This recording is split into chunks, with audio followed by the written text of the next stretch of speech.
I'm Leonard Pritchard, and I'm from Locust, North Carolina. I've been here about 23 years. Moved down here after I retired from Pennsylvania. What part of Pennsylvania did you live in? The eastern part, Allentown, Bethlehem, and Easton. A steel man, steel country. I worked for 30 years for the steel company. You told me earlier that you also spent some time with Freddie Freihofer. Yeah, You were a bread in my man. younger day, I was a bread salesman to the house. Your first name is more or less more personal. That's it. I That's just right. thought about that 2 weeks ago. I was thinking, he's the only one who ever called me Mr. Leonard. So who are we talking about here? Pastor Slice. Okay, so tell me a little bit about that. So you've worshiped here at Locust United Methodist Church for how long? About 22 years. 22 years here at the same church. Tell me how Locust has changed over the years. Well, it really grew from the super highway through the middle of town, knocking the business district out, to making a new business district, to all the housing that's going on. And when I started here, I also delivered mail after I retired from the Bethlehem Steel. I got a job down here as a part-time mail carrier, and there was only 2 routes in Locust. Now there's 4, I guess. There's 4 routes here. So that could show how it grew. It's really grown. How about the church? Tell me about Locust United Methodist. You've always worshiped here? Yes, when I come down here, we were looking for a place. My wife and I we tried different places and stuff like that. And I was out putting my mailbox up, and the neighbor stopped and he said to me, talked to me. He said, "You know, your mailbox is a little crooked." And I said, "Yeah." And he said, "Move it over about an inch." So I moved over an inch, and he said, "Oh, by the way," he says, "I invite you to come to Locust Methodist Church." And that's the way I start coming to Locust Methodist Church. That's a pretty unique story. So a crooked mailbox led to a many years of service here at Locust. So tell me about your role here at Locust United Methodist. Well, it started as I was just a member coming and worshiping.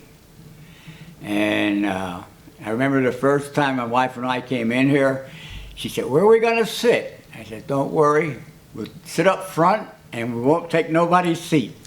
You know, that's funny you mention that, because especially with me pastoring other churches in the United Methodist denomination, it's funny that you mention that, because people are really funny about where they sit in church. It's almost like when a guest comes, you almost have to remind them that they don't have assigned seats, right? So you knew that sitting up front and coming to the front of the church, you wouldn't be taking anybody's seats, because generally speaking, nobody sits up front, right? But the problem was, we did take one of the elders' chairs.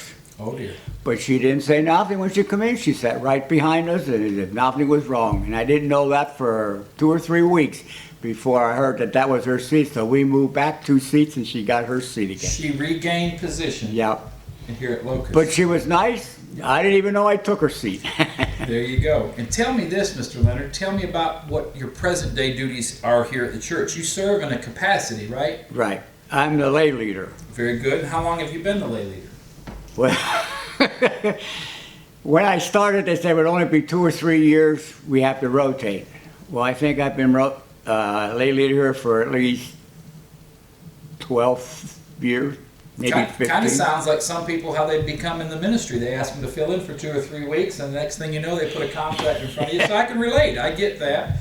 But I had learned a lot through it, really.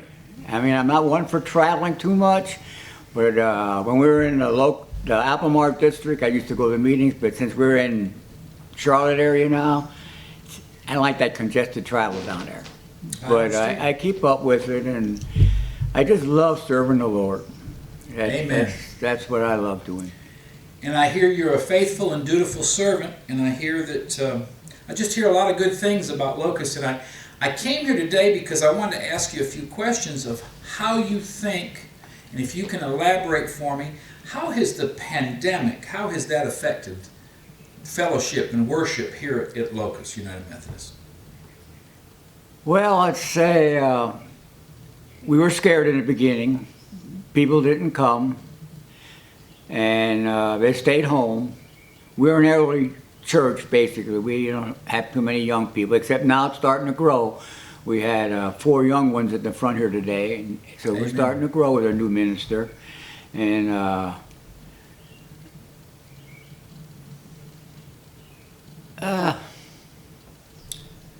So do you find that people are regaining their confidence? Do you find that people are starting to return to in-person worship?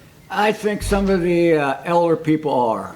They're coming back, faithfully wearing their masks in a church being distanced.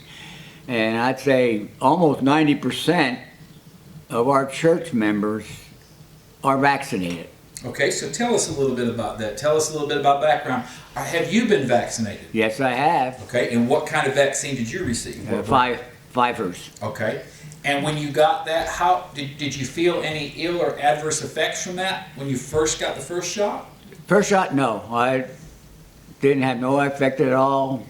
I might have felt a little warm, but nothing that would bother me. Okay, and the second shot? Well, that was a little bit different. Okay, tell us about that. I got it on a Sunday, and Monday morning I got up and I went out to the kitchen, and I got dizzy. So I grabbed a hold of the chair. There was a chair there. So I took 2 more steps then, and got dizzy again. And I sat down at my bar and took my blood pressure, and I found it was down to 108. And I'm usually in the 30s.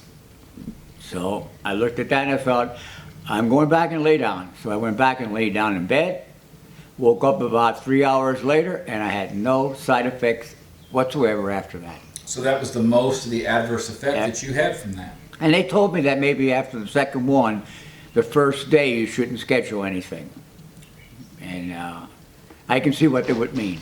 But it didn't make me sick or nothing. It's just that I got that dizzy spell. How do you, in your own words, relate it for me on the pandemic or on COVID? Relate to me how you feel safer today. Well, I feel safe because the doctor said the virus will help you. Just like smallpox, measles, they all said they would help you, and they did. And if you take notice now, they're not injecting for measles, they're coming back again. All those ones when they stopped injecting, it's coming back. So past history of injections show that they're true. So that's what I believe with these vaccines. They're going to protect us. They're new. They don't have everything understanding. It could affect people with heart conditions a little different. People that are pregnant, it could handle them different. Everybody's different. I appreciate but that. I think this is going to be something that's good. We can get free again. And that's what holds me back so much is everybody's saying you still got to wear your mask, but they were telling us once you get vaccinated, you don't have to wear your mask. Mixed signals on this. Mixed signals is coming. Now, I do wear my mask when I'm in a group. If I go in a store or something, I wear my mask. Now, when I'm in church here, I sit in this first pew. The organist is about 7, 8 feet away from me. At least 7, 8 feet right away from me, and I'm up front, so I don't wear my mask there. But as soon as it's over and I start mingling, I put my mask back on. But I'm waiting for the day when we don't have to wear it, when we get back and get out and do what we want without being worried. But that's going to take everybody getting the vaccine. Well, I really appreciate the time that you've spent with me this afternoon, and we've covered a lot of ground here today. I do want to mention one other thing, or ask you about one other thing. You seem to me, you're a veteran. Yep. Thank you for your service. I appreciate that. And you seem to me to be, in your role as lay leader and what I know about all your duties here at the church and your love of mowing grass, especially that huge cemetery we drove by earlier, that I sure wouldn't want to have to mow. I understand you belong to the Lions Club, and you have for quite some time? Yes, I have, ever since shortly after I come down here. Well, let me ask you a couple questions about that. As I read online and as I see in public with the Lions Club and the Rotary and the different civic organizations, sometimes volunteer firefighters, tell me about what you feel the core reason of the decline of people partaking and exercising their civic duties and doing for others. Tell me a little bit about why you think that might be in a decline. Well, all I can say is the reason I'm in it is because I like to serve people. I like to help people. All through my life, if somebody had problems, I tried to help them. And I think the modern generation think more of themselves. What can they get out of it? They'll be in an organization if it helps them. And it might even be with the Lions. Somebody might join the Lions thinking maybe through the Lions they can get benefit. But they still help. But the Lions are still falling down too. The membership's going down. It's not the younger ones that want to come in anymore. They're too committed to families or wherever it is.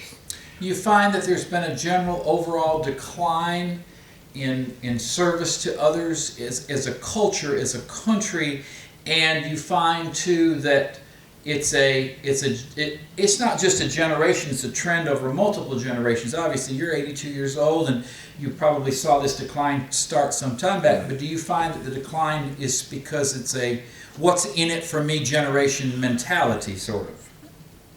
I'm afraid I have to say yes. I think that would be the bottom line.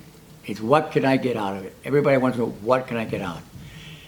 But serving the Lord is not what you can get out of it. Because if you serve the Lord, you know what you're going to get. You're going to be with the Lord in heaven if you serve Him. You do the right things at the right times for all the right reasons. Right. And I can tell that you're a person that finds that those rewards come back to you personally tenfold in that service. It's been wonderful speaking with you today, Mr. Leonard. Again, we're at the Locust United Methodist Church in lovely Locust, North Carolina, which is it's a few miles away from Charlotte, and it's a wonderful town, and it's a wonderful little church, and I think they've got a great fit here with their current pastor, and I appreciate you taking time with me today to tell me your thoughts on things, worldly things, and American things, and Covis things.